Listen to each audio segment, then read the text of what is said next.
made it so I can see the conversations. Okay. Good evening, good day, whenever you're watching this. Some of you maybe are watching this live. This is my guest, Dereck Higgins. We already did one little chat a couple of weeks ago, but that was recorded. This one is live. So whomever is here, you're welcome to chat between yourselves or ask us stuff if it's relevant. You know how we love questions, huh? Oh yeah, We love them. we sure do. We do, but quality is in question sometimes. Yeah, it's important to let's not waste time. Yeah, and actually, today I was talking with a friend of mine who's part of the vinyl community, but he doesn't really do videos. But he has a label, Mm-hmm. Jose from Mexico. Mm-hmm. He's from El Salvador originally, and he releases records by Merzbow, um, left field stuff, Mm-hmm. and he was telling me, or we were talking about how much or the lack of political discourse in the vinyl community, Mm-hmm. with mostly the excuse, I would say, that this is about music. Let's not mix politics with that. Mm-hmm. When he say that, obviously he shares our sentiment about it. Mm-hmm. But I mean, it's just always striking to me whenever I would struggle to find one record in my collection that I can't have a political reading on. Yeah, I'd have to agree with that. It's very interconnected, and I don't know what good it would do to try to live like with your head buried in the sand. Look at this beautiful cover. So Uh, I'll make myself big so you can see. Contestations. What is that? I've never seen that. So you see tons of policemen from the Yes. 60s and a little Yes. dangerous hippie here. Huh? Yes. I see that now. Who's that So by? Who's that by? this is a compilation of like 1968 inspired music. Mm-hmm. It's a 6 LP box set. Oh I think the wow. one you might know the best is Catherine Ribeiro, Oh yes. Alpes. Yes. There's like 2 whole sides of unreleased Alp or exclusive to this Alp music, and a lot of French protest singer-songwriters such as Georges Moustaki, Georges Brassens, yeah, but not necessarily all exclusive to this. But Mm-hmm. there's some exclusive stuff, and that was a record I found when I was emptying the house of my father when he passed away 3 years ago now. Hmm. So he must have. I don't know if he picked it up after we lost touch, or if we had that when I was a kid and I never noticed that. I doubt that a kid would not notice a cover like that. That's pretty cool. Is Comintern part of that? Comintern. No, it's earlier than that. Comintern is more like punk, semi-industrial, right? If I remember correctly. Okay. Well, I'm asking you. Actually, I've heard of them. I have one of the records, but I don't know much about them. I'll just say a quick hello to a bunch of people who wrote Sure. in there. Fabien, Grass, Raph, Chris, Grooveseeker, Perplex, Dagon, and D Mintu, who mentions Billy Bragg once said, saying politics and music don't mix is like saying politics and life don't mix. Okay, I see now. Okay, I didn't have that. I see now. I see the comments now. Yeah. Hello, everyone. So, as I used to do on my French channel, we didn't really decide what we were going to talk about. We just feel that we won't be at like there'll be enough opportunities to find topics to talk about. Yeah. We only vaguely talked about maybe talking about French artists and records. Mm-hmm. And But yeah, politics, man. I heard. I saw your daily video. I Hmm. didn't. I saw the first like 15-20 minutes of it. Hmm. Hmm. Actually, there's a topic in these two past ones that I want to talk about later, namely your music. Hmm. Okay, sure.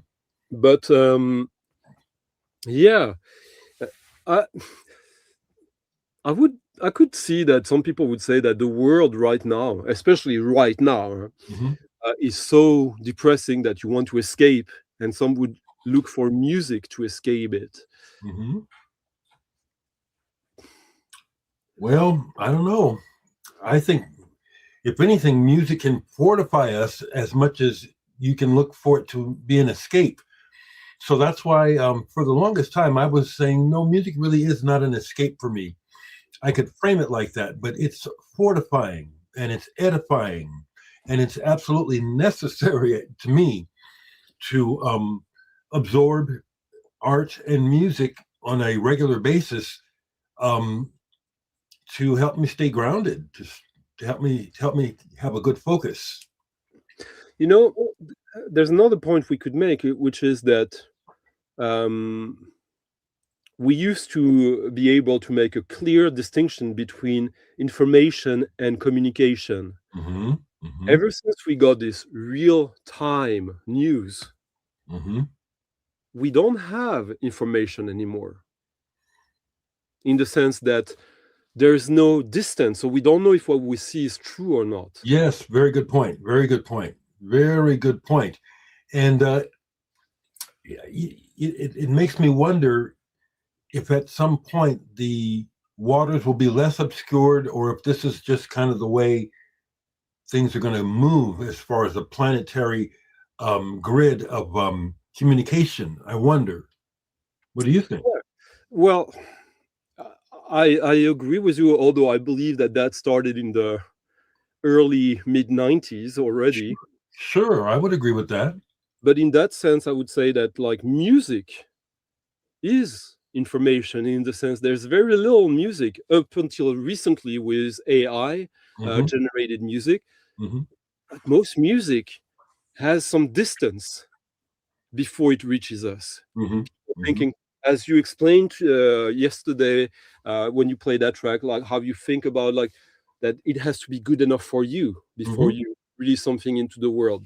So that is in some regard the same process as a journalist who verifies his information, who double checks it before he knows it's worth sharing it Yeah.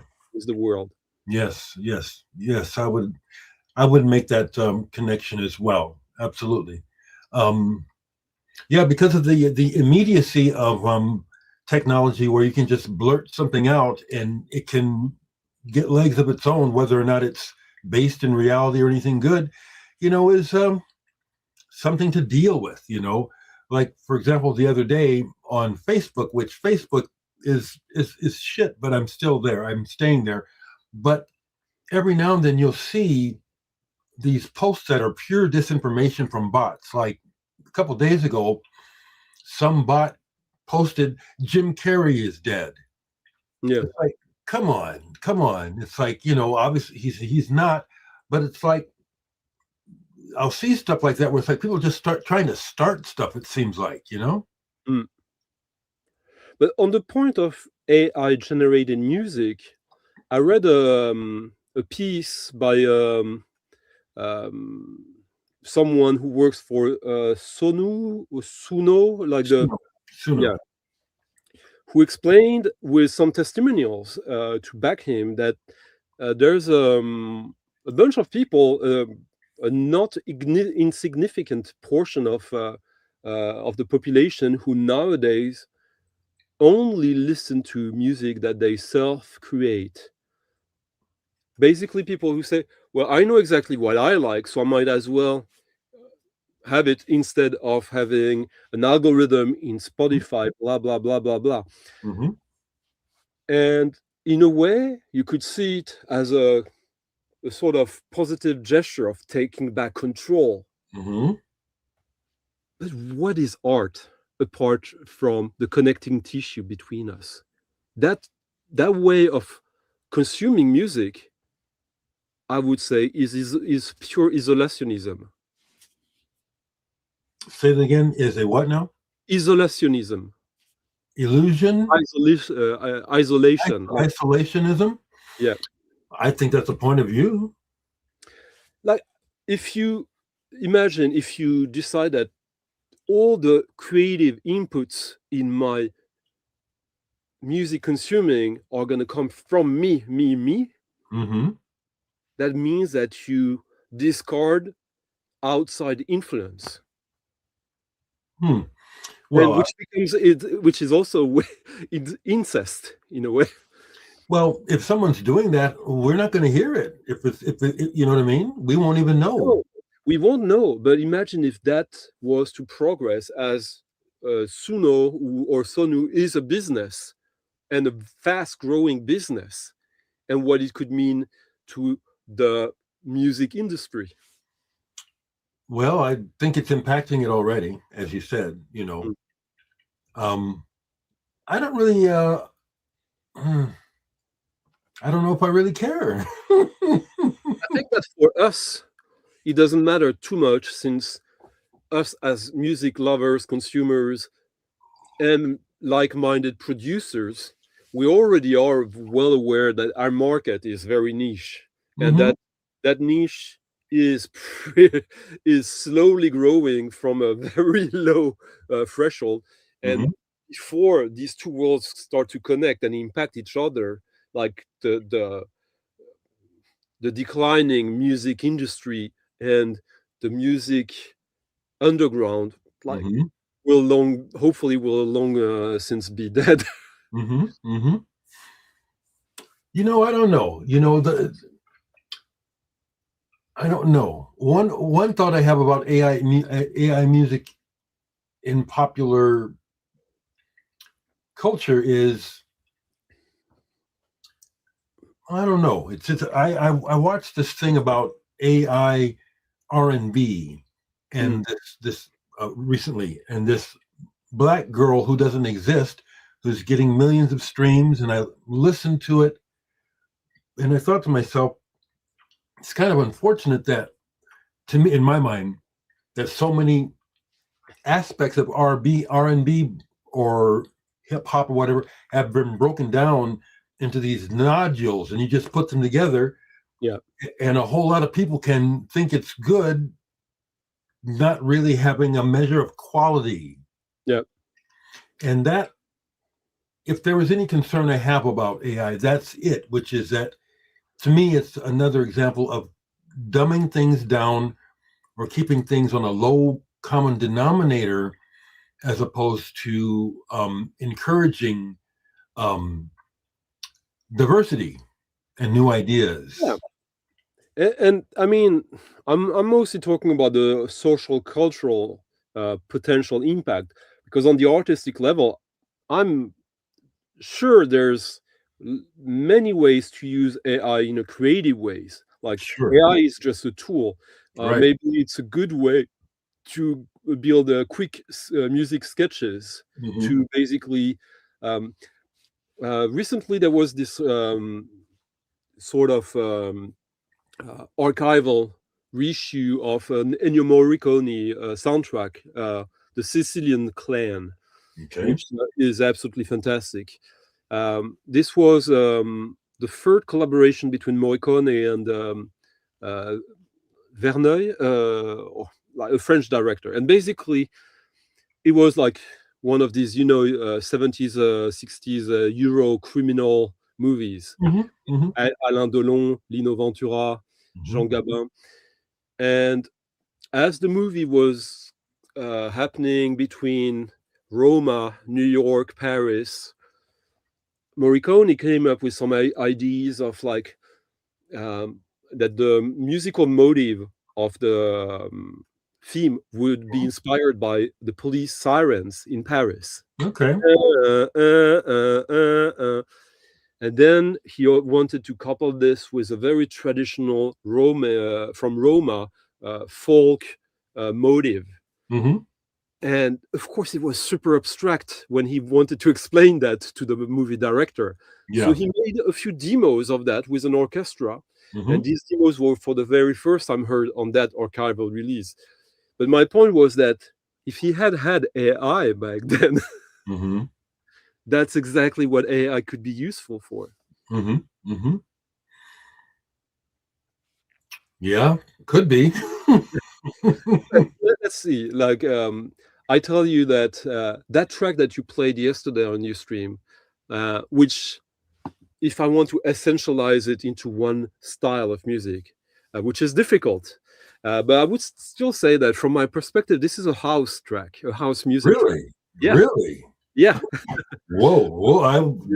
That sounds abstract to me. I See, ain't, yeah, see, because exactly. I ain't thinking nothing about no house when I'm making that music. Nothing at all. I'm sure you didn't, which is why it's so interesting how there was quite a few aspects that would make it totally fit, like I would say, an open-minded house DJ Okay. set. And I was thinking of, like, if you wanted it to make it obvious, you just need to add this and this, and then I could just, like, basically imagine, like, just record you Hmm. from your stream Hmm. and say, AI, add these hand claps every 4 bars, and then I send it to you as a demo, and yeah, maybe, oh yeah, that's good. And Hmm. I see what you mean. Yeah. Hmm. Interesting. Interesting. Yeah. I don't know what to say, because, the music, it's very seldom that I'm thinking about a style.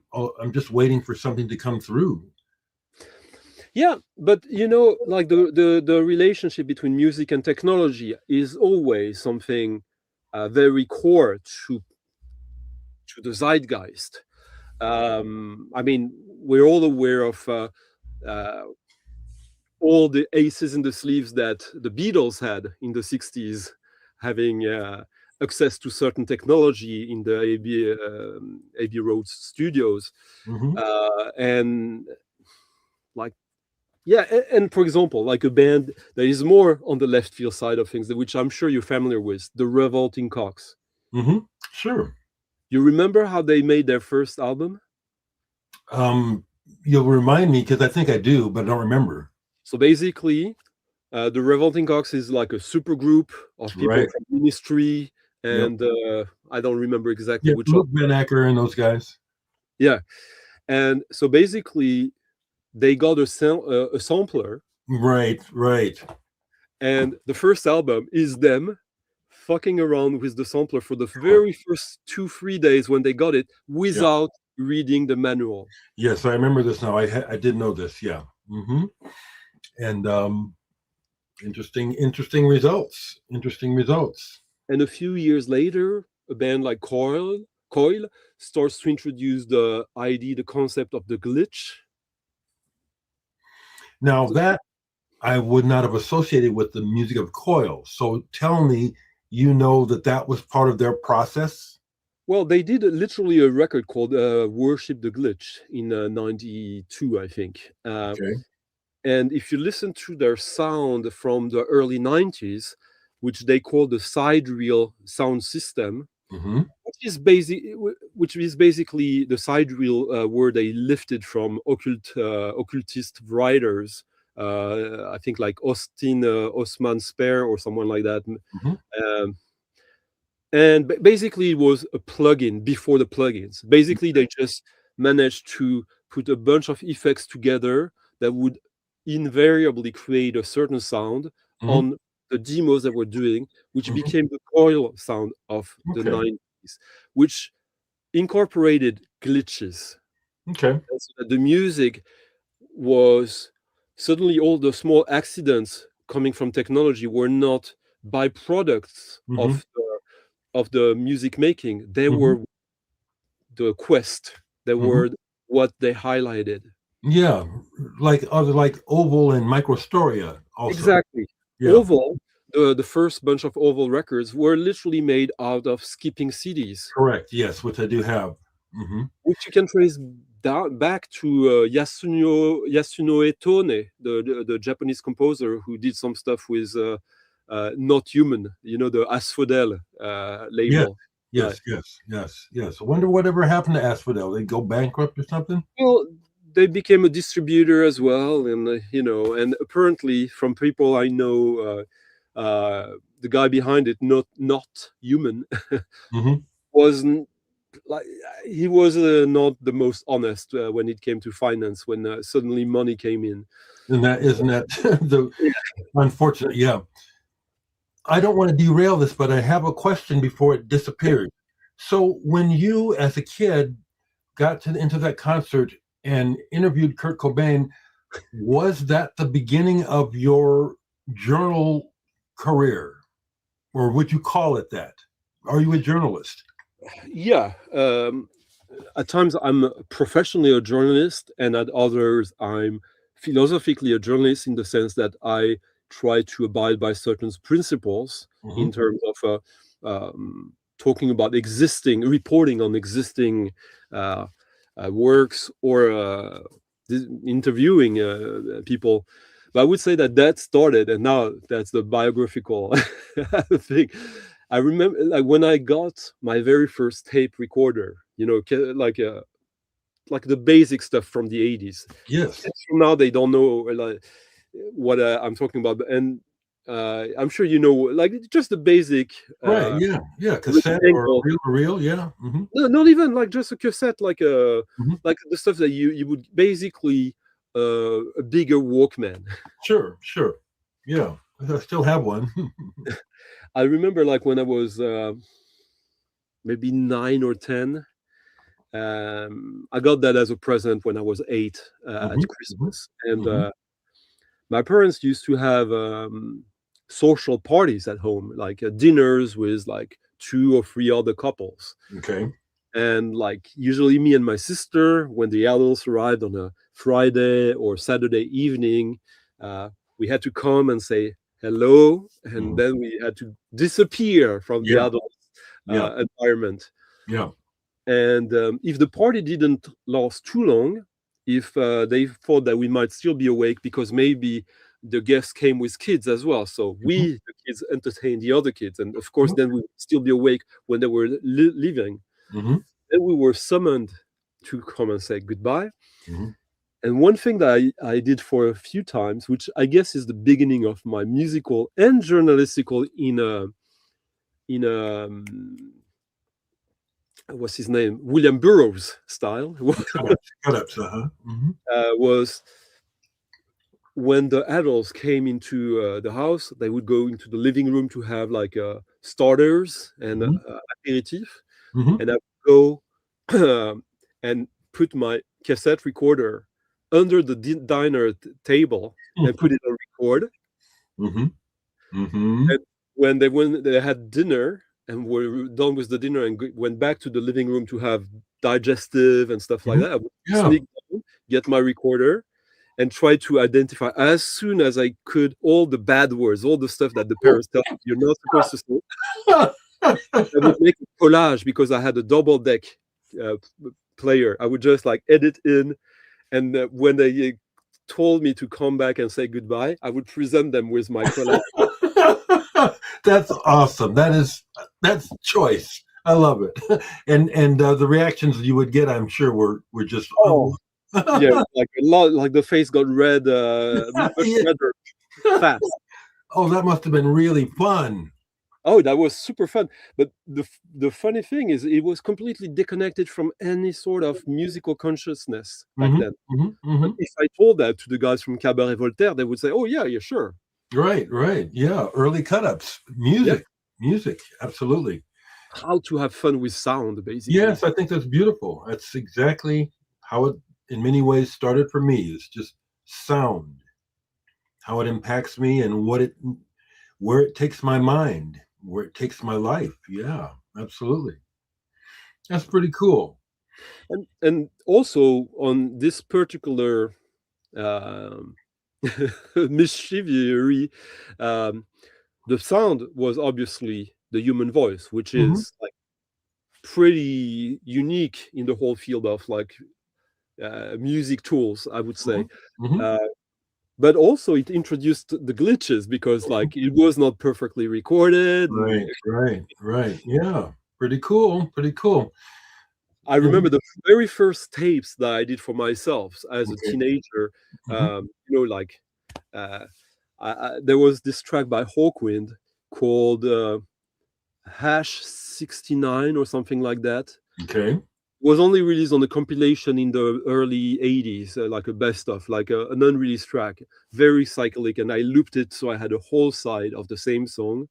And also on the other side, I had like looped some parts of Midbeat Manifesto's Helter Skelter. It's in my Mhm. brain now. Mhm. Yeah. Mhm. Trying to make yourself crazy. Yeah, and I was like listening to that when I was as a kid, like without any not much of like a context of where this music came from, and I mean a little bit, but not Without a drugs. Without drugs. yeah, without drugs. It's funny. It's funny. Well, cool. Are you ready for a question about your French music?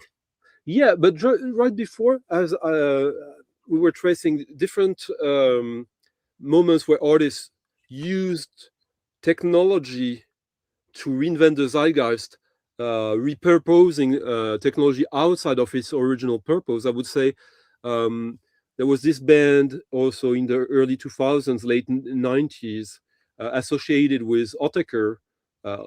We could talk about Otaker for a long time, but Tim Doyobi. Yeah, I know that. I have one of the records. I'm sure you have. And basically, when we were all complaining about how shitty MP3 sound quality was, they embraced it. They Mhm. used that shitty quality as Mhm. their field of Yeah. investigation. Yeah, I like what they did. I like them. Yeah. Yeah. Mhm. So I just hope that we're gonna see soon musical ventures using AI that way, like trying to find ways to make AI short circuit. I hope we hear about it, Yeah. because I would imagine that these things are likely happening It's already already. happening for sure. already. Yeah, but that we'll hear about it. And that's an interesting thought. Um, to glitch AI. How about that? What a thought. Yeah. What a thought. Well, that's I would say that's the ultimate goal. Who hasn't? I've spent some, when I've used AI sometimes for some research. Like I'll tell you the funniest thing. One time there was a TV show I wanted to watch the new season of, and I didn't like TV shows. New season. Oh, what happened in the first season again? Hmm. And basically, I thought like I can't find any recap online. I'll ask AI. Okay. Okay.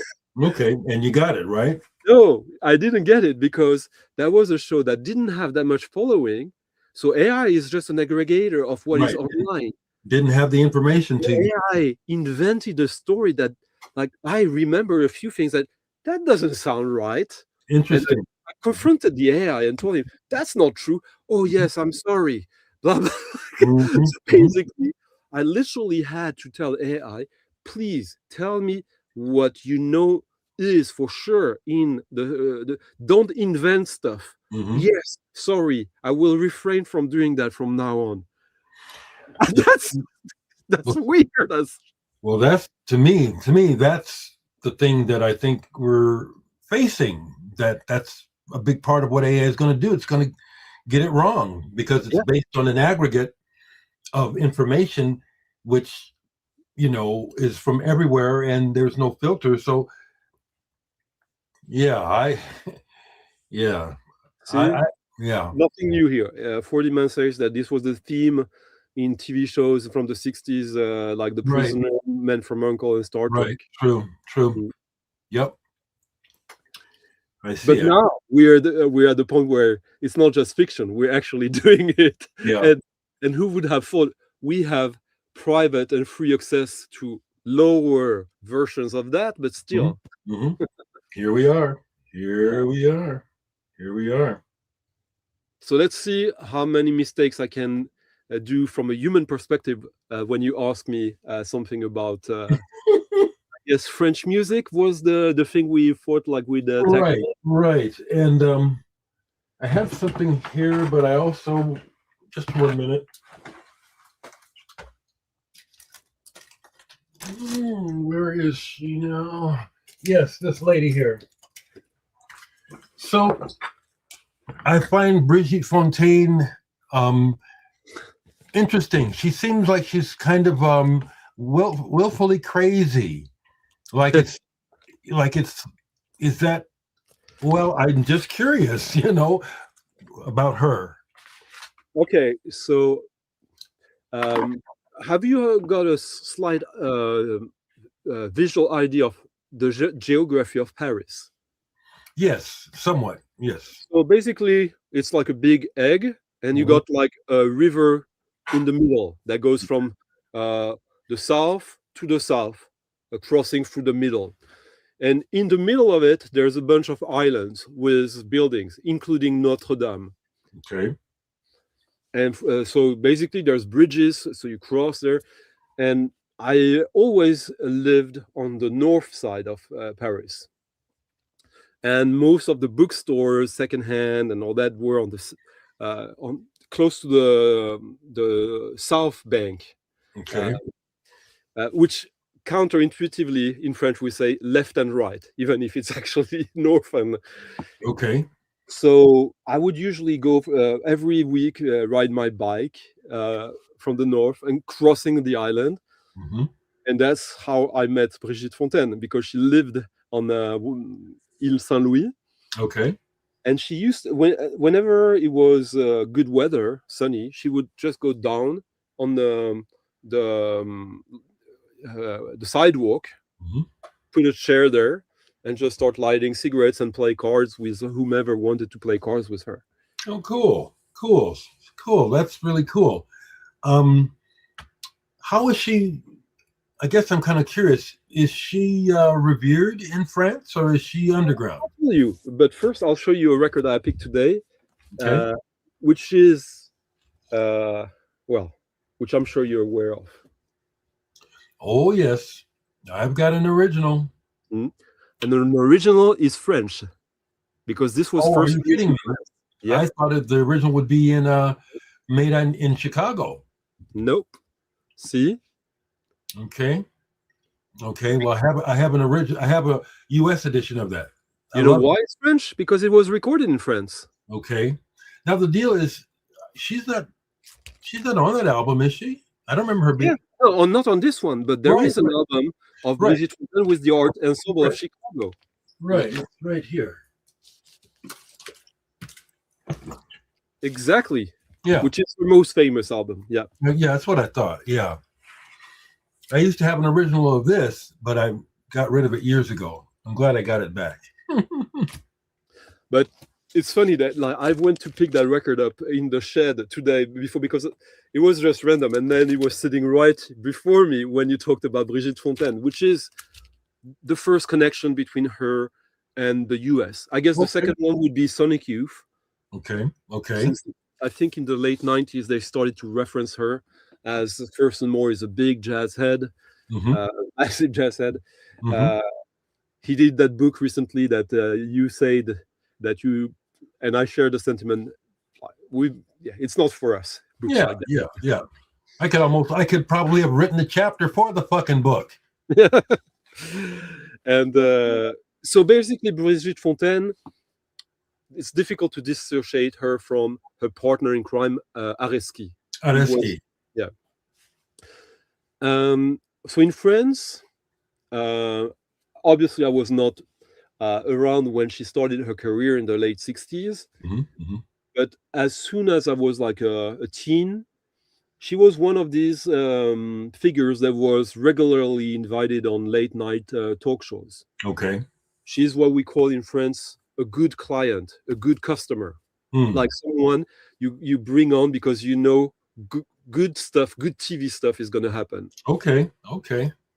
So I don't think that by that time she was that relevant in terms of what people were listening to. I don't think she was reaching too much of a new crowd, although a little bit. And I think that the Sonic Youth connection helped a little bit. And so she was that lady that looked eccentric, that looked like a vampire, like a skinny vampire with avant-garde designer dresses. Yes. And who would talk like very Yes. theatrically Yes. and say stuff that was nasty sometimes. That doesn't surprise me. That she could say something quirky that also could make other guests uneasy. What's the relationship between her, an artist like her, and Colette Magny? Not really any.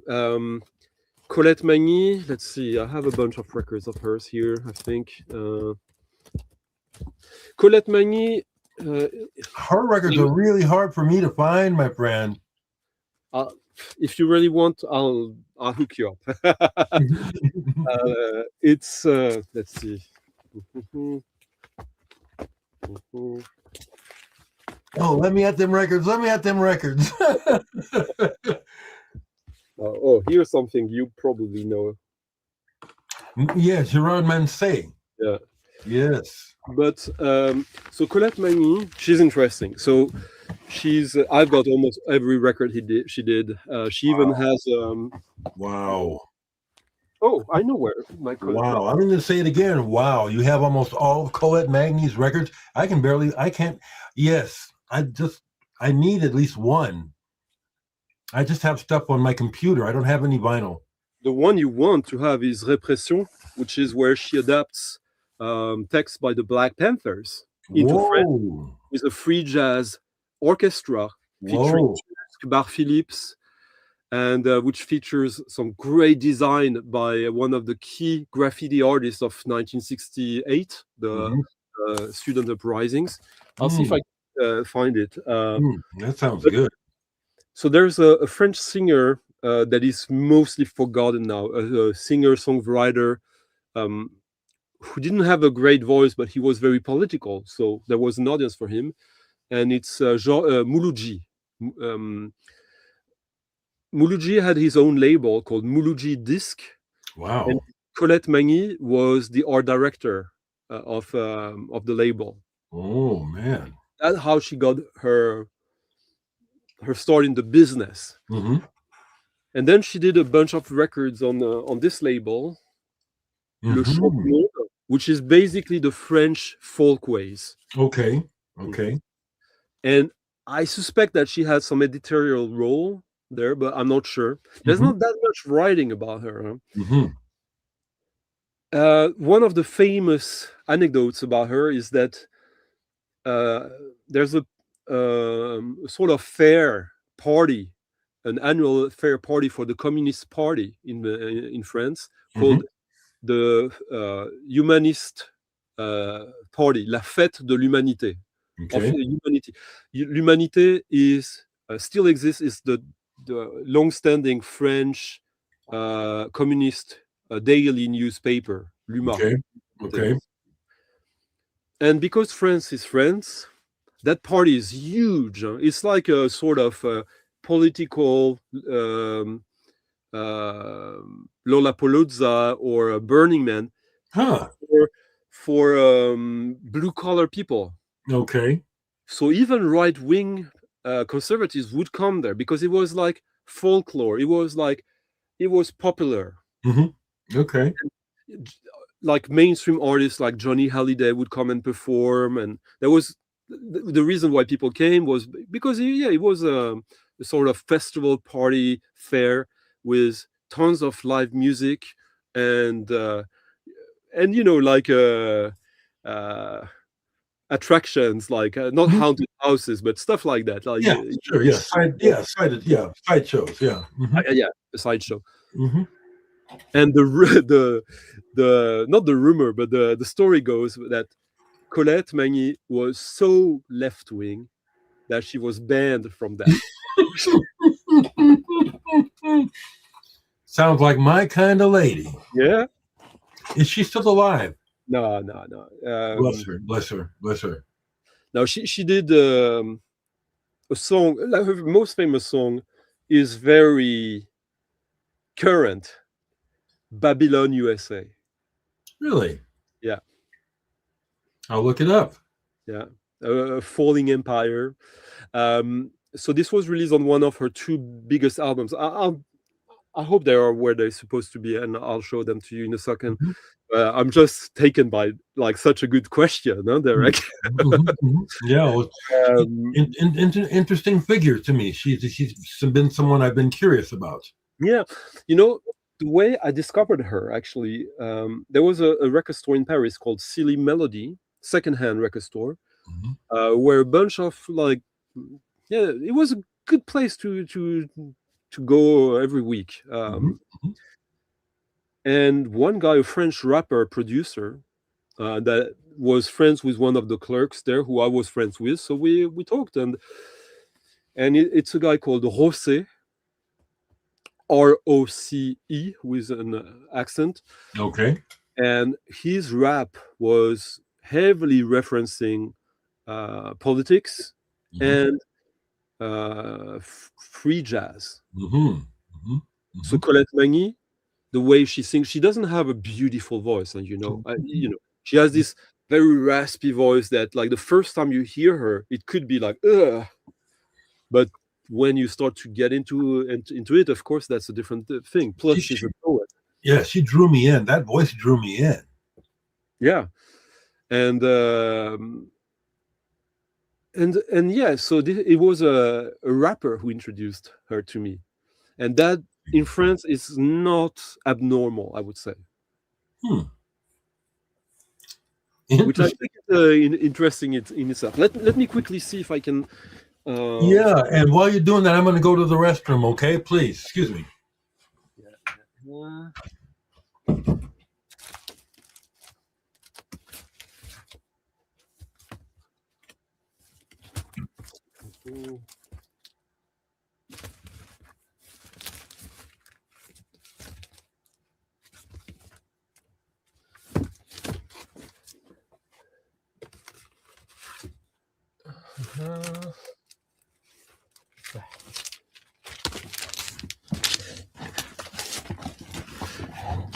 So hello everyone.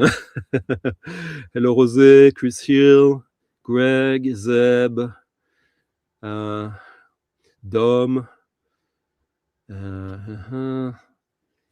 Kefi Geek, the album by Headache. Okay. Man, I can tell I can have a blast over at your place with them records, man. I know there's a lot of stuff there that I have never heard of. I'd have a blast. Look at that beauty. So I'm going to make myself big. Yes, I've seen that cover. Look at that. Oh, man. Yeah. That's the sort of thing that is, oh, shit. That's too cool. You don't see that. I just don't see stuff like that in Omaha hardly at all. That is wonderful. That's pretty collectible, I would think. So not necessarily. Like, this is a record that was always like, I think that the going price for it when I got it like 25 years ago or so was already like $40 for a single LP. But if you're really looking for it, you can get it for like 25 in France. It was not like it was not a small pressing. And look at Beb Guerin, Barry Phillips. Yeah, my goodness. Yes. I used to get Beb Guerin mixed up with a Bob Guerin here in America. Yeah. You know what? Funnily, I saw.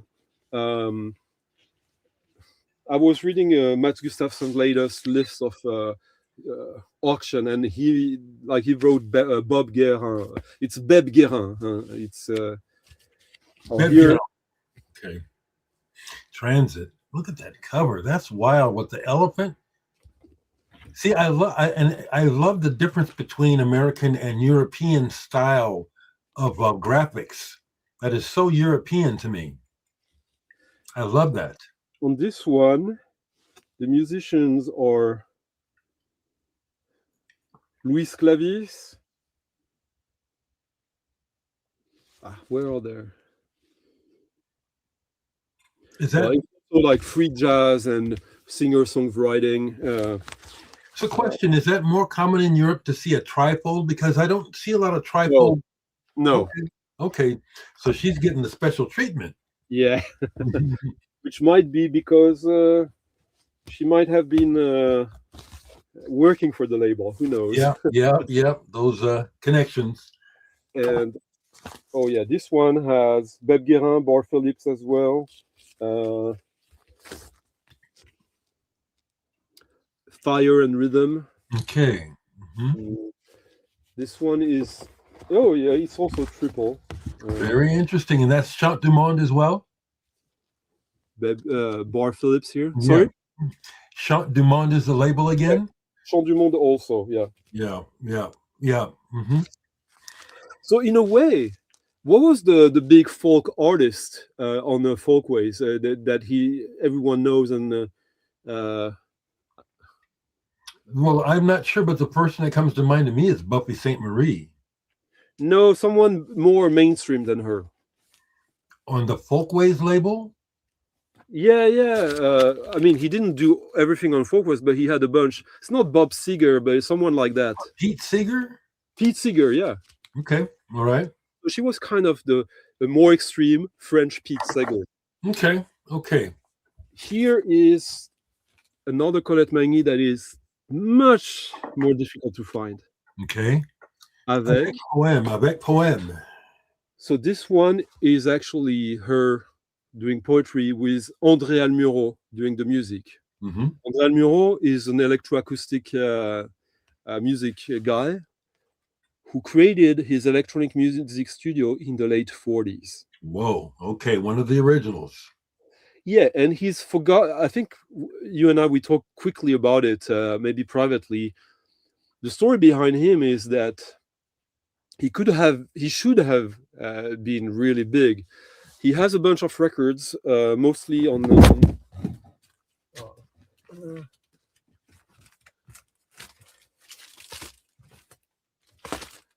Oh, I love this. This is so much fun. So here is his main album, I would say. Okay. Classic French disco bam. He also had that one, which is on a series that is pretty cool. Mm-hmm. Oh, cool! Right. So that is avant-garde electronic music. It sounds like you hit something. Oh, we're okay. I thought I was getting an echo for a minute. We're okay. And then he also did the music on a bunch of poetry records of Artaud, Genet, Cocteau, here, Van Gogh, the Society. So he was interested in quite broad topics. And his main assistant in his studio was Bernard Parmigiani. Okay, I've got some of his stuff. Yeah. So when the GRM was starting, they were thinking of getting Almuro in, since he had already more experience than most. And they only kept Parmigiani because there were rumors that Almuro liked younger boys. Oh, scandal. Of course, now impossible to say if it was true or not, but at least from my perspective. But yeah, so this record of poetry by Colette Magny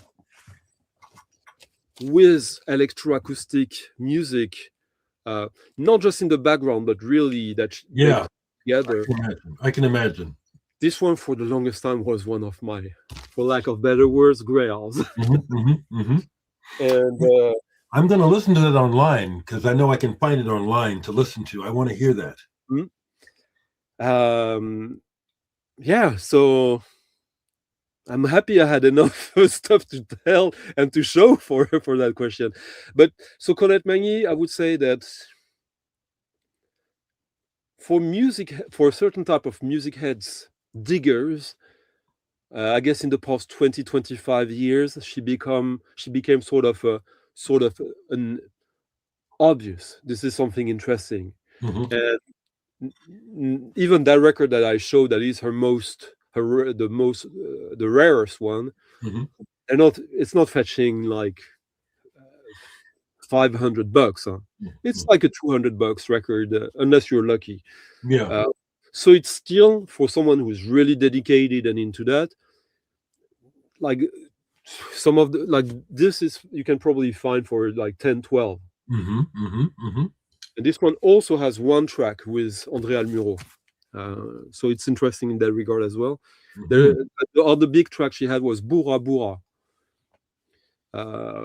which I think was a place where the French did some atomic bomb testing. So again, political. Yeah, she did not shrink from her values. She walked it like she talked it. It sounds like, if you know what I mean. She stayed. Yeah, absolutely. Yeah, she was.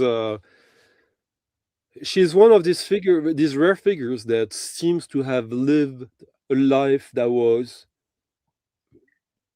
with a direction with which she never compromised. There's a fun record that I have of hers as well, that also Chant du Monde, that is not her. It's a compilation of French, mostly French singer-songwriters singing songs in support for the people in Chile during the dictatorship. Okay. And her song on it, a guitar duo of singers as well, with a singer called Mara from Chile. I get goosebumps just thinking about it. She's a guitar player. Huh? She sings and she plays the guitar. She has also another album that is somewhere here. Oh, here it is. It's one of the stupid albums that I love. So it's called I Want to Sing, with a typo here, 2 A's instead of... Yes, it looks like it's made for children. It's made by children. Oh, wow. It's basically a workshop with disabled children, where she basically records them and encourages them to sing, to write songs.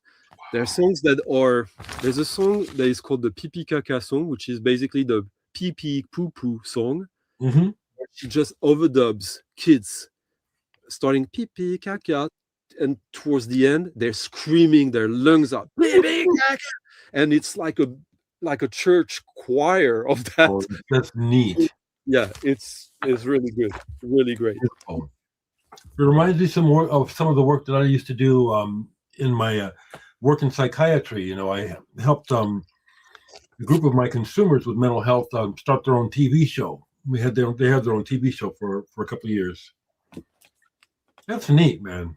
Yeah, that's very cool. So I think that was like almost every single Colette Magny record that exists on vinyl now. That's pretty awesome. Pretty awesome. Are you ready for another, or you want to show me something from your end? I don't know. Like, since it's fun and like, okay, you know, well, we're like, how many? Like, we were probably like 12,000 kilometers away apart from each other. Maybe a little more even. So maybe I just grab something randomly before you're... Oh, I love that. I love that. Because I have another one to ask you about, but let's see what you have. What you got there? What is that? Okay. Anestis logothetis? Who the fuck is that? So, funnily, jeunesse musicale, French word, präsentiert. German, actually Austrian. Okay. And it's obviously a Greek composer. Yeah, I was going to say, it looks like a Greek name. Who's doing Hörspiel, like Luc Ferrari type of stuff, but much more not calm at all, not soothing. Like, it's really, it's like Luc Ferrari on PCP, I would say. Yeah, well, the word necro, something to do with death? Necrologue log, from 1961. It's all written in German, so it's difficult to say. But this is a record I think I actually have 2 copies of this. It's a treasure of electroacoustic musique concrète. Music. Never seen it. There's a series of records. I think there's about like not like maybe there's a triple 3-volume compilation on that label that is really good, and then there's like 6 or 7 albums which all have the same design. Each record has a different color, but they're all interesting. It goes from sort of actionist folk music, community, avant-garde, modern classical, experimental, collage, and from these were released in the early 80s or 60s, in the 70s. Yeah, and they're all worth. I'm sure. I love finding out about this. I've never seen that before. I love it. Okay, so what can you tell me about this person? He was in the band Shub Nagurath, Frank Fromme. Okay, let me make you big. Frank Fromme. See? A blind spot for me. Okay, I know he was in the band Shub Nagurath. Yeah, the prog band, prog jazz rock band, right? Right. So this is not... Which is like one of the monster gods in Lovecraft. Right. Okay, just thought I'd ask, because I don't listen to that much, but I like it. How is it? It's a lot of voices, a lot of voices. I think the quickest way is, Shub Nagurath, is pretty abstract. Zool, yeah. It's not very Zool, really. It's more kind of abstract, modern classical sounding. Yeah, but Shub Nigurath is Zool, right? Fusion, jazz, rock. In that range, yeah. Absolutely. And it's like this thing, like every rock band from Germany that is not doing rock and roll can be labeled as krautrock. So every French band that is doing sort of jazz rock fusion could be labeled as Zool. Right. Okay, so here's one you probably have. Luc Ferrari. Oh, yeah, Luc Ferrari. You probably have a lot of his stuff, eh? I think I have most of, if not everything that he's done that is on vinyl. I have a fun record I picked up of him today. This was released on the Transversal label, which is a friend of mine who also released that. Okay. Igor Rakovich, yeah. That's another name where it's hard to find those records. Yeah. Well, this was also an archival and a release thing on the same label as the one you showed that specialized. So basically, the guy who does that label, he works for the French national radio, Radio France. And he's basically in charge of transferring analog files to digital files. Preservation. He's an archivist. And through doing that, he discovers archives. I'll bet. Garden, which like this. And a heck of a job to have. A heck of a job. Yeah. It's let me see, where is this? Oh, here. Oh yeah, this one is actually fun. Man, you can show me all them records, my friend. You can show all of them to me. Luc Ferrari, Cellular 75, Collection 85. Man, that looks so cool. This one was actually a sort of private press. They only did 500. Oh yeah, I love that. The way that it opens up like that. Yeah. So this features Pablo Cueco. Pablo Cueco is one of the masters of the zarb, the drum zarb. Yeah. And him and his wife Mitra Pozzi, they do a duo of zarb with live treatment, electroacoustic treatment by electroacoustic producers, where they play, I guess, a couple of times a year at the Triton, which is the venue in Paris, right outside of Paris, where the Zeul community usually hangs. Okay, interesting. This is yeah. I mean, already like that record, the cover. I love it. Yes, I love it. Yeah. And this is from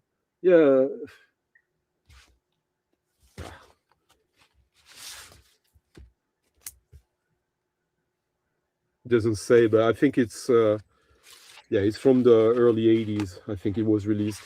And for a long time, it was a very rare, expensive record. And then someone found stock copies for it like 20, 15, 20 years ago. I'm still listening. Yeah. You could get for like 30. So you have this stuff too, then? Boy, do I have stuff like that. Yeah, like there's a shop in Paris called La Dame Blanche, right by the Pantheon, which is specialized in classical music and opera. But they also have other records, and they have a back store, like for inventory. And there's much more stuff there, and that's where they have the stuff that is not for the tourists, because it's in a very touristy area where they are. And when I started to discover the GRM, Musique Concrète, so you showed that Ivo Malek record on the Gram series. Right.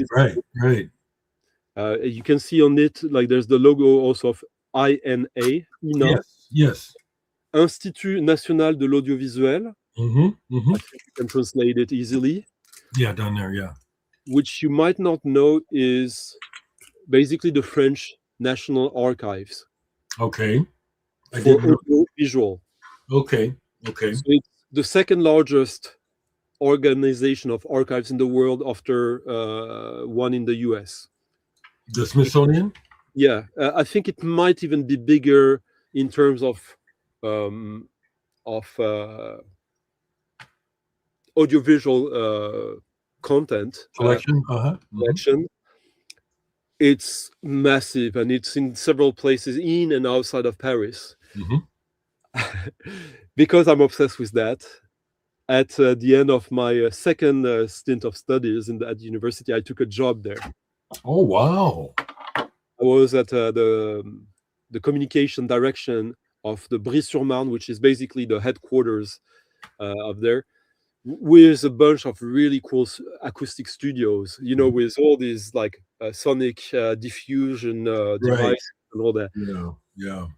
And there's so many people there that like every now and then someone retires, and when they retire, they have to empty their desk or their office, and often they can't be bothered to keep the stuff that were given to them.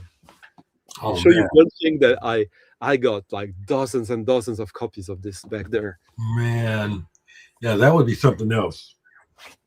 That'd be shit. So these are 5 volumes. Oh, wow. By Pierre Schaffer and Pierre Henry.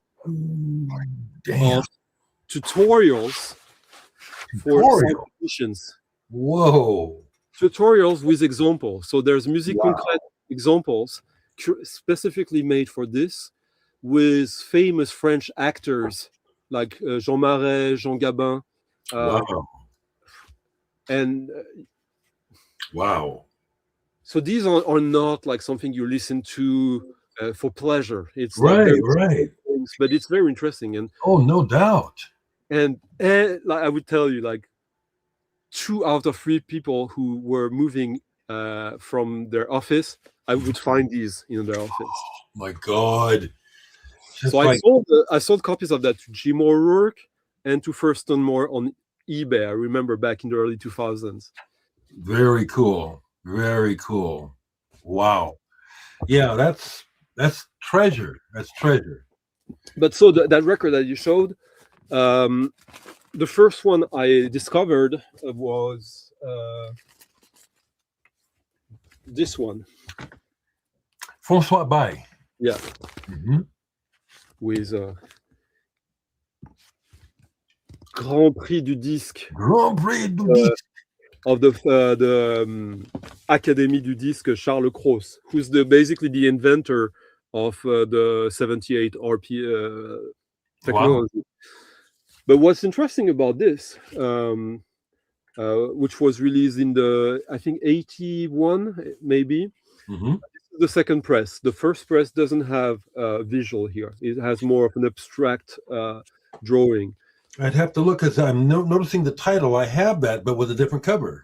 So it means very soft earthquake. Okay. What's interesting with this, I think, is that it means that back then, when this was released, there was some marketing around these releases. It was not just like, for people like us who know where to. Yeah. It's like, geez, they were trying to get that out there. Yeah, you could find these in the Tower Records.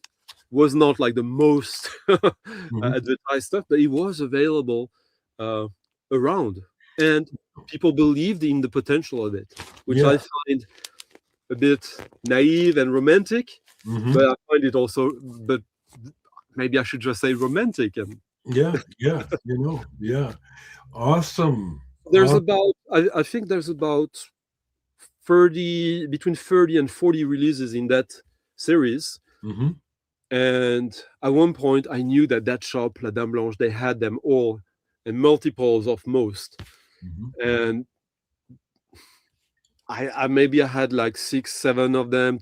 I don't remember exactly how many. And I decided, I'm just going to go there and make them an offer for every single one that I'm missing. So I got the complete set. Nice. And that was like both opening a door for myself and also freeing myself from many things. And I'm sure you've noticed that a few years ago, since vinyl was becoming popular again, where is it?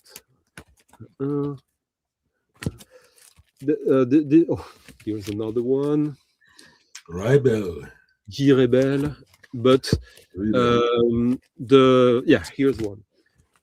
The German label Mille Plateaux, which is wait, was it Mego, Austrian label. Okay. Which was the first label to release records by what's his name? Endless Summer. Oh, geez, that rings a bell. I know who you're talking about. Yeah. It probably won't come to me, but me too. But so they started a partnership with the GRM to reissue some of these records, but they very rarely reissued them as is. They often reissued one side with some different things, sometimes stuff that had not been released on vinyl before. Not Fenez, thank you, Toretrine. Fenez, yes. Yes. See, the chat can be very useful. Hello, everyone. So they started to release new stuff. Yes. Yes. Every time I see those, I buy them. Yeah. So it's the RGRM. Yes. And they started also to release archival stuff that had not been released. This is volume 1 of a 3-volume compilation series that is ongoing. Okay. And this one features Beatriz Ferreira, Philippe Carson, Edgardo Canton. The funny thing is the Edgardo Canton track here, I have an original of that track that he privately pressed in Brazil when he went back. Oh, it's a beautiful. I have to show you. But the good thing with it is that with a generation who grew up with Aphex Twin, Ottaker, this generation was way more likely to embrace and appreciate this music than we read those in the 70s and 80s. Yes. So they started to release new records as well, new music commissioned by the GRM. Correct. I think I have one. Keep talking. I have a series called Portrait, which is usually a split album between 2 artists, one side for each, with a composition that basically they are composing either in residence at the GRM or commissioned by the GRM. Correct. And often performed at Laurel Halo on one. And who's on the other side? Jessica. Ekomane, or however you say her name. Yeah. And see, these are not French composers. Right. They were either commissioned or in residence and eventually commissioned. There's an annual festival held at the French National Radio. There's a big building in Paris there, and they have an annual festival that is about right now, I think. Son d'hiver, winter sounds, which is free. You just have to reserve a call and to have seats, and it's like a 500, 600 seated theater, like a cathedral, and they build it as an acousmonium for them. An acousmonium means that there will be speakers everywhere, like 150. Some will look like coat hangers, with like a coconut tree in the audience. Some will be on the ceiling, on the stage, and the composer is behind on the mixer. We call it in French in diffusion. Diffusion. Yeah. A broadcast. Yeah. Basically mixing the different channels, which is the basis of musique concrète. So most pieces are premiered there, and then there's a board of like art directors who decide which ones are worth releasing.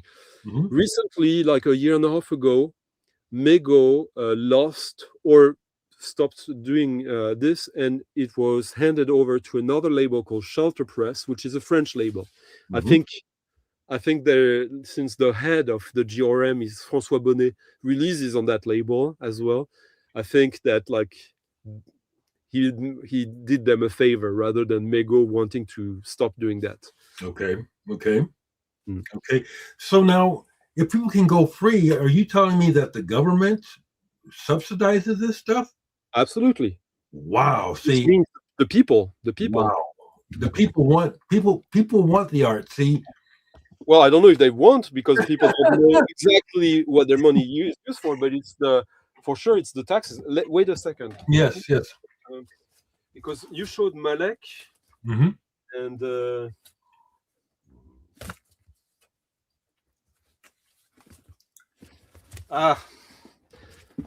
he has a bunch of records also on the silver series, Philips, but I don't know where my copies are. But here's another one. Okay. Also on the GRM. Neat. Signed by Ivo. Jeez, that's just awesome. Lovely. I love that. I love it. So, are you like me? You wear black all the time? No. I do. I wear black all the time. This is wonderful. But are you ready for another question? Yeah, sure. Okay. So you were saying that, you're mainly jazz and stuff, but do you know anything about this band? Wapasu. Do you know? I know it. I don't have it. It's like, it doesn't seem like a rock band to me until later. I have a later record where they become commercial, but this is almost, it's like, what is this?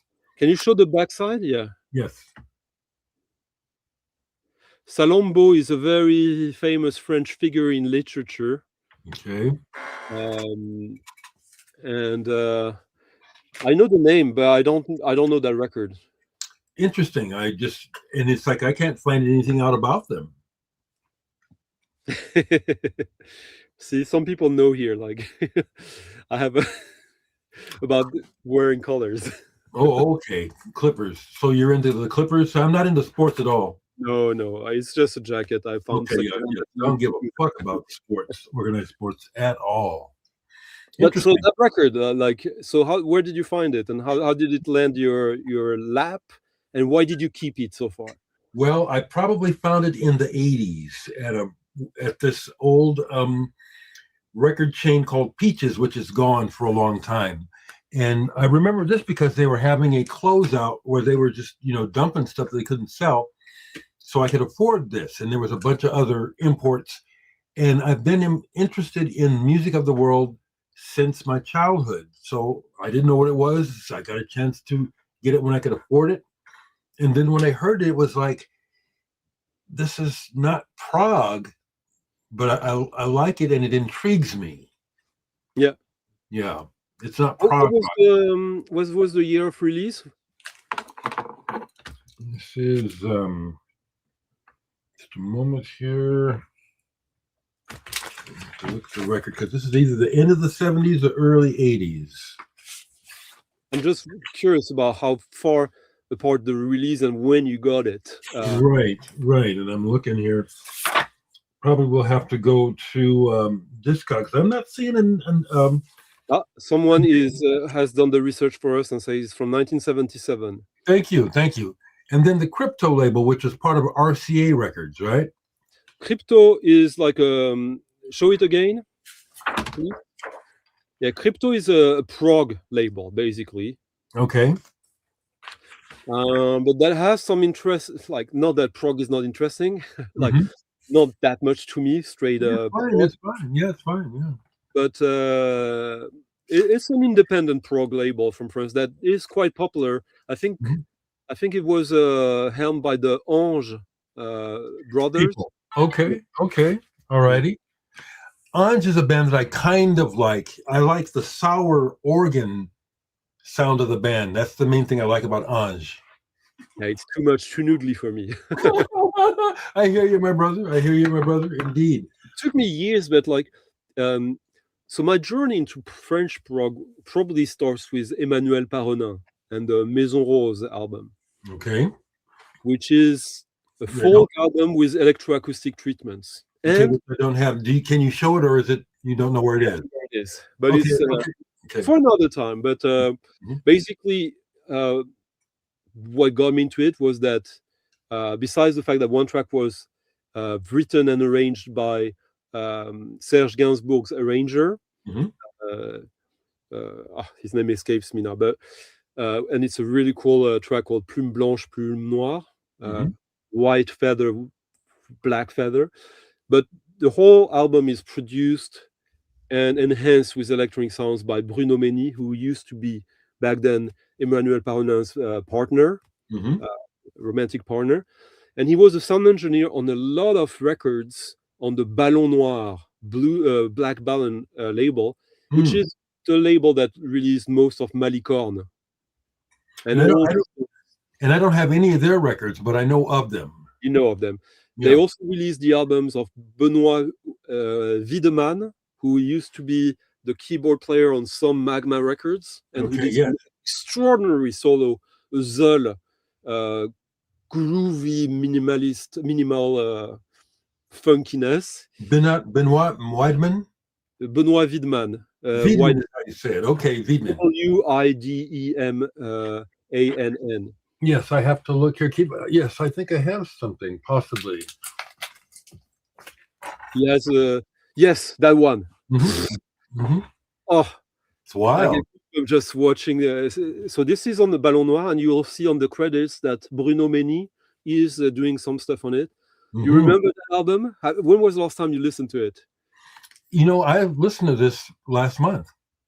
The track, you know this track, the bass line. I mean, the sound is small. It should be bigger, but like when you hear it first, you think this is going to be the grooviest track ever, and then it's a Zeul track, so the rhythm makes it impossible to dance. Right. This is rather strange, actually. Yeah.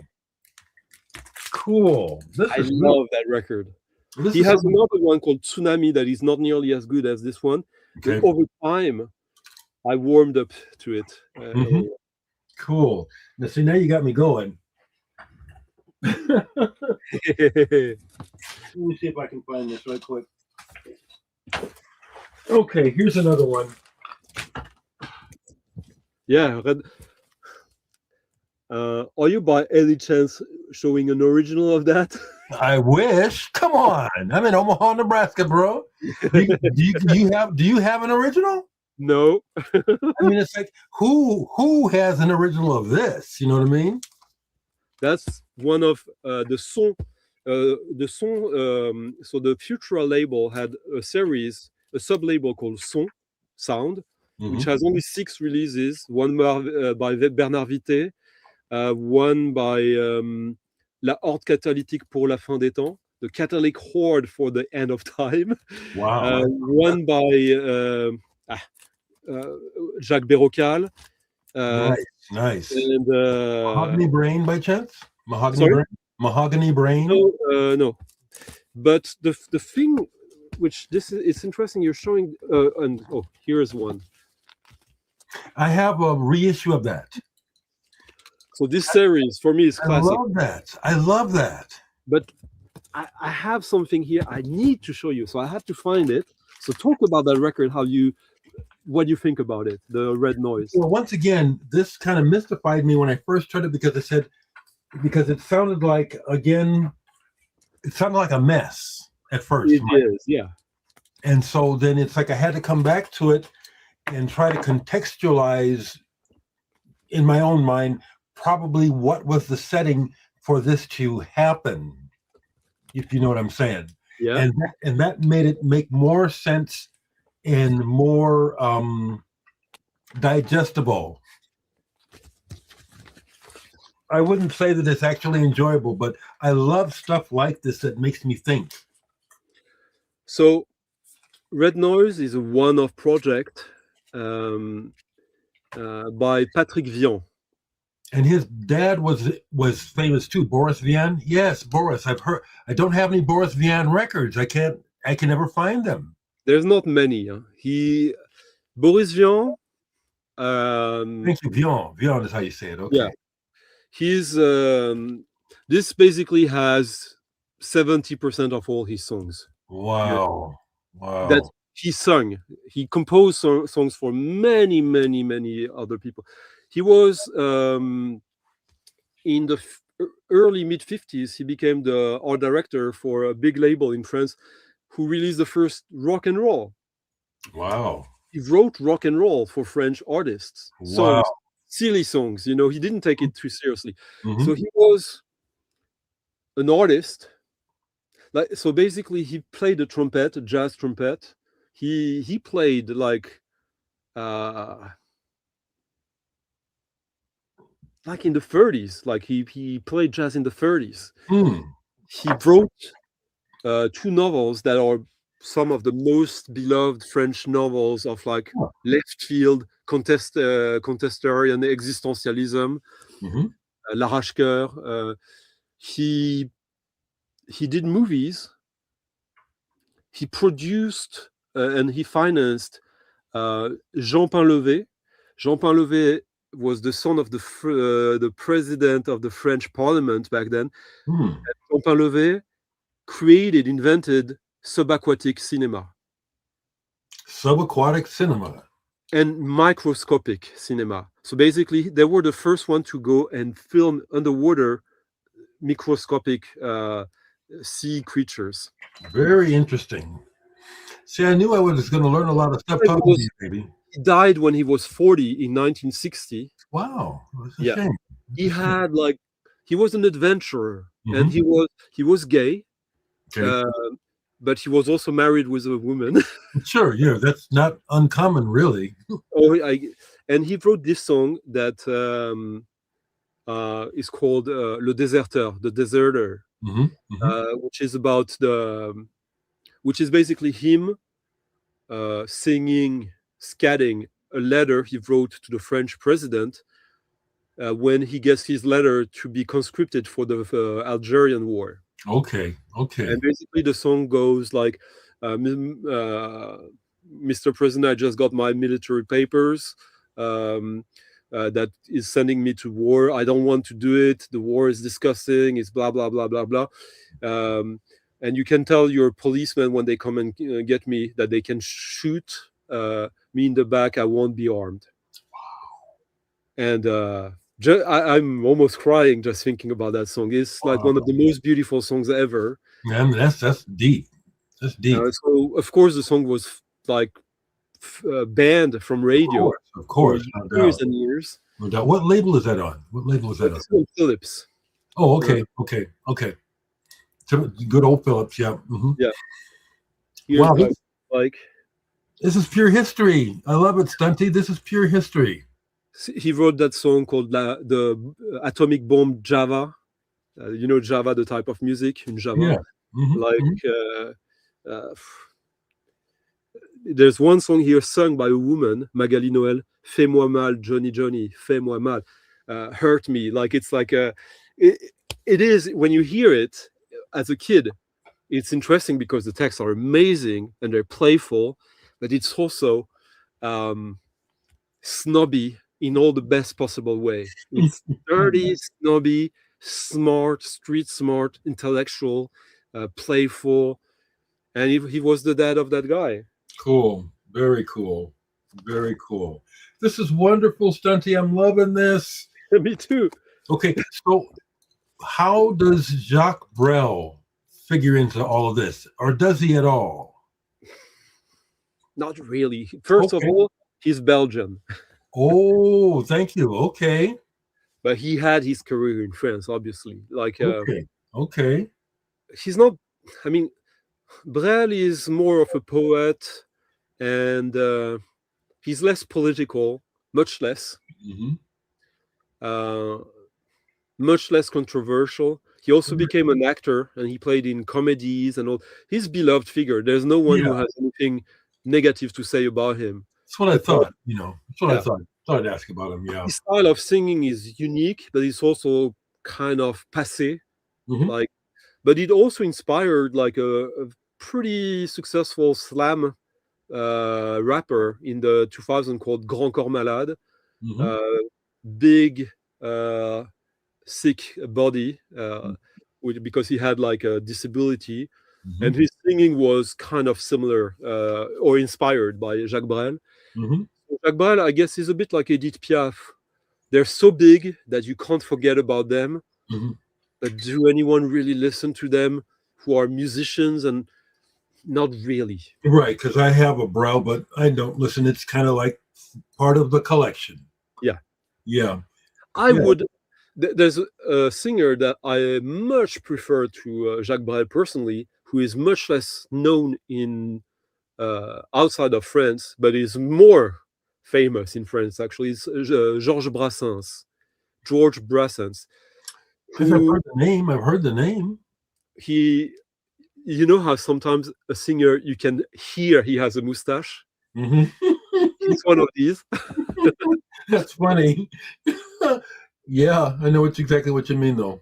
So he plays the guitar. He often has like a double bass player with him, and he sings. Hmm. So he's basically Kurt Cobain for the 50s, 60s, in the sense Okay. that if you was to play a song of Georges Brassens to your friends, or to hit on a woman by a fire, by a lake, Hmm. what you would be playing on the guitar would be the melody he's singing, because Hmm. he's that good at melodies. Nice. Nice. Very cool. Very cool. And he was not a surrealist, but he was an anarchist. So the songs here he's singing are popular, but also have a leaning that is a little bit um, against the norm and society, even though he managed to be in a position where everyone loved him. Hmm. Everyone. Hmm. Hmm. He's like even less controversial than Bob Dylan, but he's sort of the French Bob Dylan, Okay. but as if Bob Dylan texts were written by what's the guy who said who did the comedian who on TV said these words that you can't say on TV. Oh, George Carlin. Imagine if Bob Dylan, all his songs were written by George Carlin. Bob Dylan had a mustache. That, Gotcha. that's George Brassens. That's neat. Very cool. How you doing on your end? I'm good. I'm good. Like I've been finding, discovering a bunch of records that really excites me right now. Cool. Dom, seeking a friend who's in the chat. Mhm. I mentioned one to him yesterday because I gave him a few clues, and I thought he might know what I was about to get, and he didn't. So like he didn't get the clues. So Mhm. there'll be a reveal at a later point. Okay. Like being inspired by old but new to you music or new music. Yes, That uh, that's the way to live a life for me. absolutely. I'm the same way. Always, Yeah.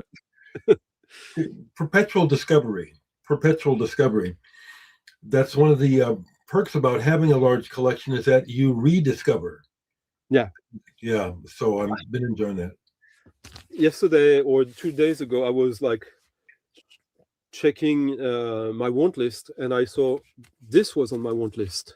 Yes, I've seen that, but I've never seen a real copy of it. So I thought, like, that's funny. I thought I had it, Hmm. and lo and behold, I had it. Hmm. Something that I learned only recently, because sometimes there's details you don't pay attention to Yeah. because they don't mean anything to you. Right. But now I know that the person who did the drawing here is Christer Bothén, the Swedish clarinet player, who I basically invited to play at my music festival. Oh, Who, in the 70s, he went to Mali to learn the instruments there.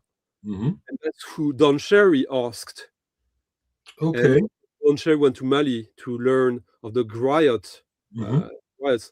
He went with Christer Bothén, and they played together on a bunch of records. But Nice. yeah, this is a record that I listened to again today because of that. So Very cool. Very cool. and I got this maybe 20, 25 years ago, and now I have a complete different appreciation for it because firstly, I met some people who are featured in it, and also I grew to understand the music much more. Yes. Yes. Mali, William, not Bali. Bali is different. Yesterday, actually, I was on a rabbit hole of Bangra. Bhangra. I Other things. I've only had one Bhangra record. I don't remember what it is, but I remember at the end of the '80s when it was sort of, kind of, It was yeah, popular. Yeah. yeah. Basically, traditional Indian and Balinese music Mhm. fused with more modern sounds. Right. And it's funny because now when you look at it with distance, you see Mhm. these people who were like already someone in the 50s or 60s who are old and look old, and they Mhm. do Bangra records. And the cover sometimes, because of the market, looks like any sort of folklore record. And the Right. music side of it has drum machines and Oh man, synthesizers. it's kicks. Good stuff. Good stuff. So while you were talking, is this guy French? Barney Willen. Oh yeah, yeah. Wait. Well, this is some people in the chat here I know have this record and love it. Did you? Yeah, show me something. You go dig up something, baby. Come on. I love it because you're showing me records I have never seen. Never seen.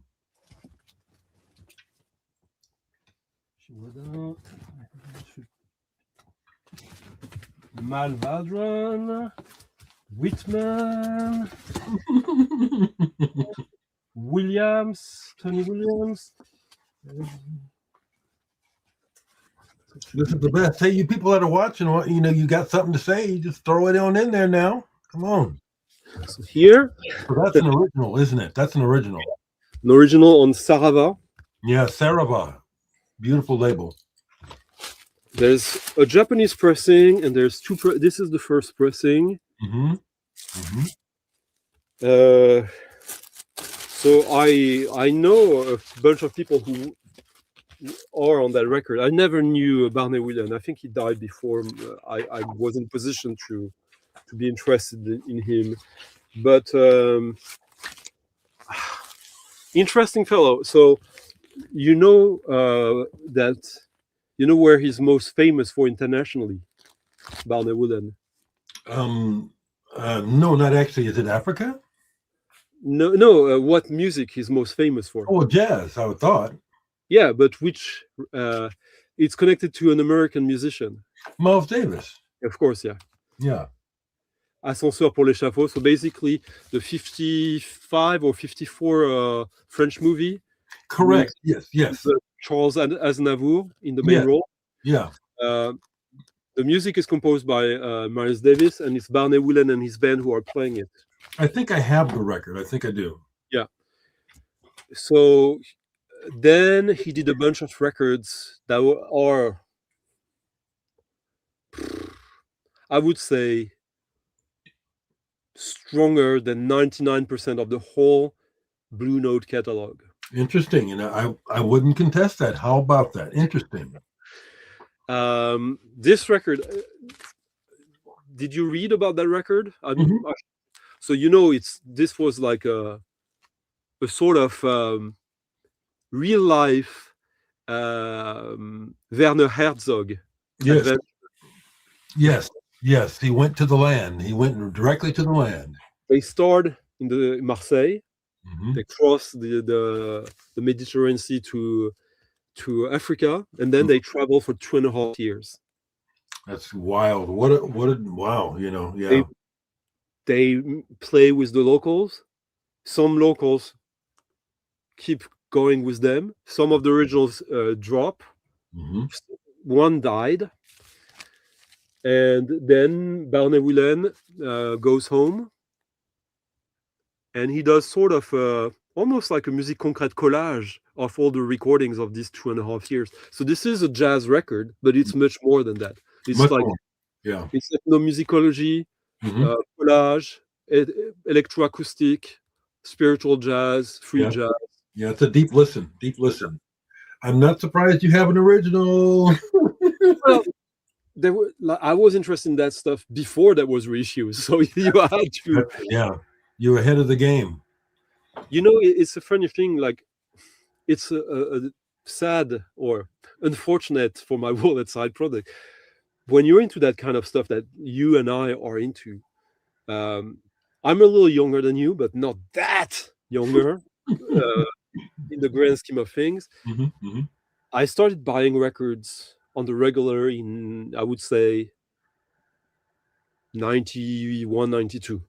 Okay. So 35 years now, Hmm. Hmm. which means that I think I started to get really, really serious about it around 95, 96. So 30 plus years. Hmm. So there was no reissues back then for anything that was not like rock and roll and pop and stuff like that, Hmm. funk or jazz. Like as soon as you were into industrial, avant-garde, electroacoustic, free jazz, like if you wanted the record, yeah. So when reissues start to happen, and all my collection is only originals, I'm like, ugh. it's, Well, I wish. That's all I can say is, as a music freak and a collector, I wish that I could have or could afford originals. I have some, but thank goodness for the reissues. That's all I can say. I agree. I wish.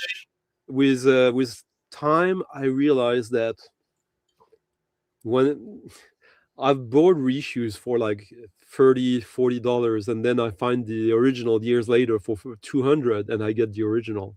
Hmm. And Well, and I the thing is that we have enough, you and I, that I can be patient. hmm yeah. I mean, there's records that if like that, if Mm. I encounter them and I have the scratch, I'm gonna buy it. Sure. Even if I already have the reissue. Yeah. Do you have any? I mean, I expect and hope for your sake that you're less crazy than me in that regard. But do you have a bunch of titles in your mind that you could buy a reissue, but you want an original? Are there any things like that you have a sort of like coquetry, a romantic connection with? Um. Probably. Um. I think the most honest answer is like some of the records you've been showing today, those originals. If I were to come across them, they would that's it. That's the sort of thing that, oh, you know what I mean. Um, but as far as particular, like, I'm a big Ryuichi Sakamoto fan, but I'm at the point where it's like, it for his stuff, it doesn't matter if it's original or not. I can't really think of any. I know there's stuff, but nothing is popping into my head like I really want an original of that. But there are things. I can't think of one right now.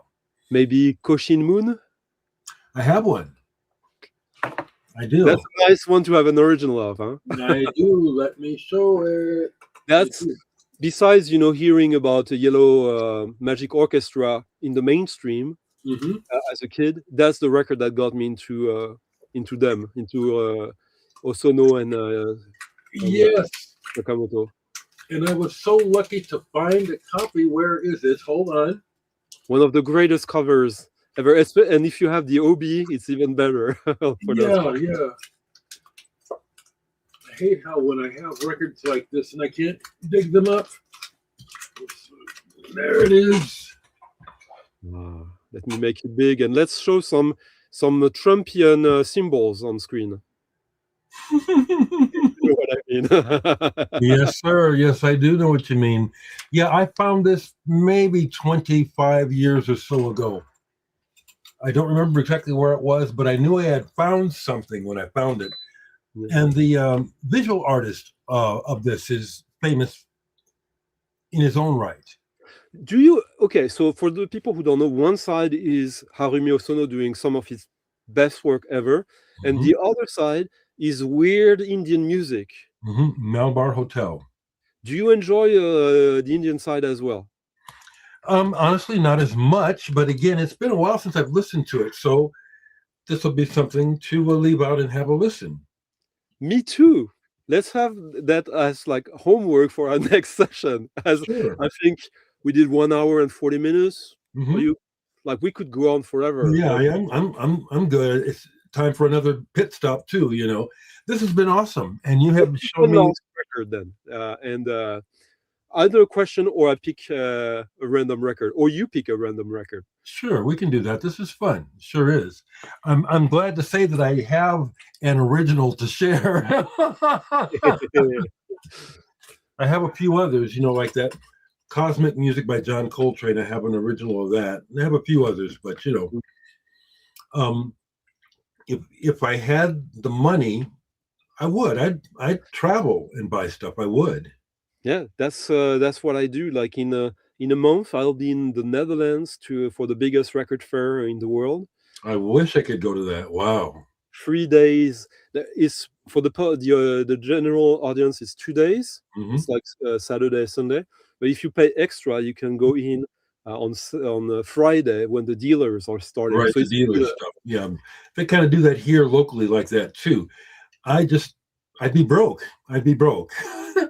like I prepare for that like 6 months in advance. Like I listen, that is my main budget programming. Understood.